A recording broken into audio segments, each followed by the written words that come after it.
face the crisis here, that what we were taught in school, that this finite amount of water could never run out, is technically true. But if you can't access it because you took it from an aquifer and you poured it into a desert to grow cotton, or you polluted it, it's of no use to us. And that's what we need to get into our heads. And there's nowhere to go in the world to get away from this. Rich people and people who live in water-rich countries will get away from it longer than people who are facing it now. But the world water crisis will face us all.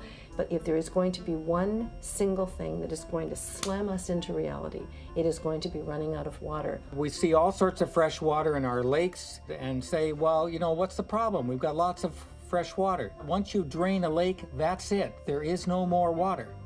We have to start focusing in on what is the renewable supply, which comes through the hydrologic cycle. We are creating a situation where we have less and less of that renewable supply left. And with the help of water scientists, we have to really start to assess how much water we really do have to work with. What is that renewable supply, and trying to define it. That's the task at hand. We must be able to find out what the limits are and how to live within them. And living somewhere like Vancouver, we sure take our water for granted sometimes. There's a great documentary. We'll be having its world premiere here at the Vancouver International Film Festival. You just saw a clip of Blue Gold World Water Wars, and joining us now is the director of Blue Gold, Sam Bozzo, joined by executive producer Mark Achbar. How are you both? Gentlemen, how are you? So powerful. Big subject. I'm embarrassed to be human when I watch documentaries like yours. Maybe you can give us the overview. We saw some great people speaking there, but what is Water Wars all about? Well, the crisis is that we're pumping groundwater for industry, for growing population quicker than it's replenishing into the ground, and so we're literally, even though the same amount of water is in the cycle, there's less and less for us to use. As that happens, who owns that water, who controls it, becomes really an issue. I mean, throughout history, there's been conflict over water, and what we're seeing is giant conglomerate corporations are buying third world countries' water supply and then starting to charge more than they pay for food, and eventually there's revolutions and they won't take it. It's bizarre how little we hear about this. Exactly. You know, I mean, we get bombarded by media all the time because of the business we're in, and we really don't read a lot about how this process is unfolding, this idea of ownership over this finite resource. I almost wish oil would run out so we can focus on this. Right, because everything's been focused on that, and when we run out of that, we'll finally use solar energy that we've had for 30 years, but we run out of water, we're in trouble. Well, and when you talk about water, you're talking about things like, you know, the process to refine oil, and we're using freshwater resources for all these things. Industry, absolutely. And then it's not just the corporations owning it, there's also governments setting themselves up for the large water areas. Canada's a water-rich country, Russia, and then Brazil. In the film we cover America's setting up military bases in Brazil around the aquifer there. The Bush family is buying land there.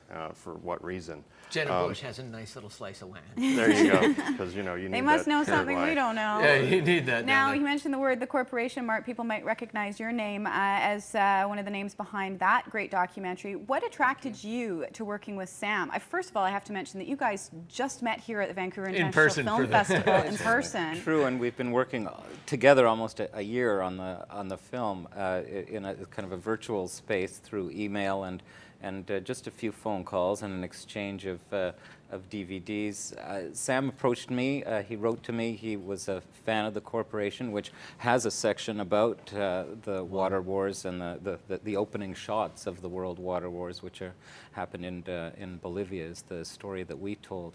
And Sam was looking to find out where we got some of that footage, because he also wanted to tell and expand on that story, and he asked if I would mind watching a rough cut of the film, and one thing leads to another. I agreed. You know, I do get a lot of such requests, but I agreed because it's certainly something of great concern. And and I saw a film that had, you know, I thought a lot of potential. He's got a great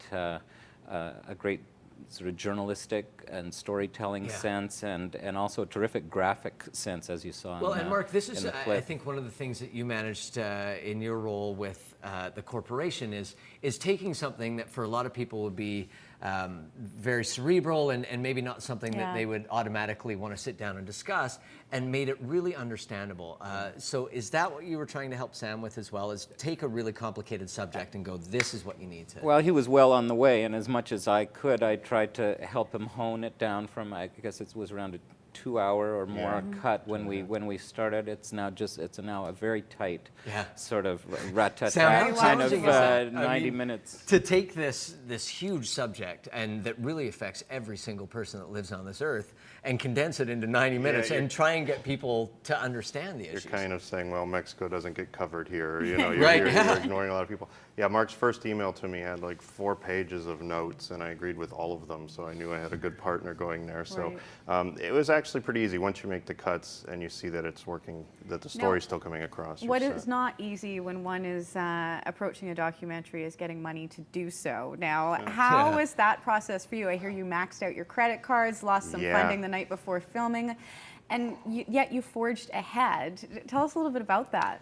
Well, I have a narrative background with short films and screenwriting, and one of the other executive producers, Cy Litvinov, he produced The Man Who Fell to Earth, which was a sci-fi about David Bowie, alien coming here to get our water. And we were writing a sequel to that, and he found the book Blue Gold. And when I read it, I honestly thought it was scarier than anything we were writing, you know, and it was happening now. And like you said, why don't we know about this?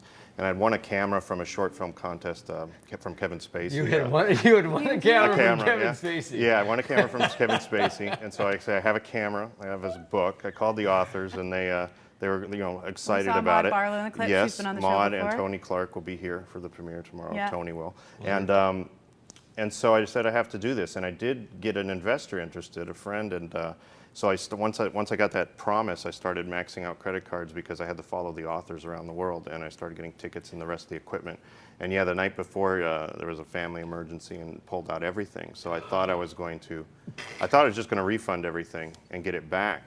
But I mean, honestly, I have a 6-year-old now. He was 3, 4 at the time, and it was night, and I went out, and he was up. I said, "What, do you have a dream or what?" And he goes, "No, I'm thirsty." He said, "I'm thirsty," and I just got chills. I know. I got him water, and I just didn't tell my wife. I just went to bed. I was, you know, and I just woke up and drove to the Grand Canyon and started shooting. Started shooting And and Mark, started the process. I mean, that's such an amazing story, but And for apparently he still hasn't told his wife. I haven't. She still doesn't Is she know. here in town?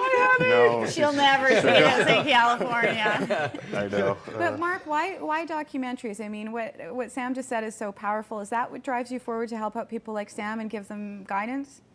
Well, truth is stranger than fiction, you know, and So it's pretty. true. It's a strange world out there, and as forcefully as we can tell these very real stories, you know, people need to hear them. Not that there isn't a role for fiction to, you know. Yeah, but we're it's scary just- enough as human it's beings. Just not, it's just not where my career path and talents led me. So there's so many stories to tell, and they're all so urgent. And as I've learned with my past work, you can really have quite an impact. Make a difference. On an enormous audience, and really make a difference Well, we're in honored people's to have lives. the world premiere here in Vancouver, you guys. I'm Congratulations excited on the about that. movie Yeah, tomorrow thank you. night. You'll want to get your tickets in advance because I'm sure it's going to sell out. Blue Gold, World Water Wars will be premiering tomorrow night, and that's at 7:15 p.m. And then we'll have another screening on the 10th of October. You can go to the VIF website to find out more information.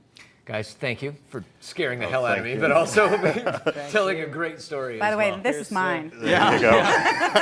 Cheers to the free. movie. Cheers. We're going to take a break, and when we return, we've got some pets that need homes. Eileen Drever is here from the SPCA, so don't go away.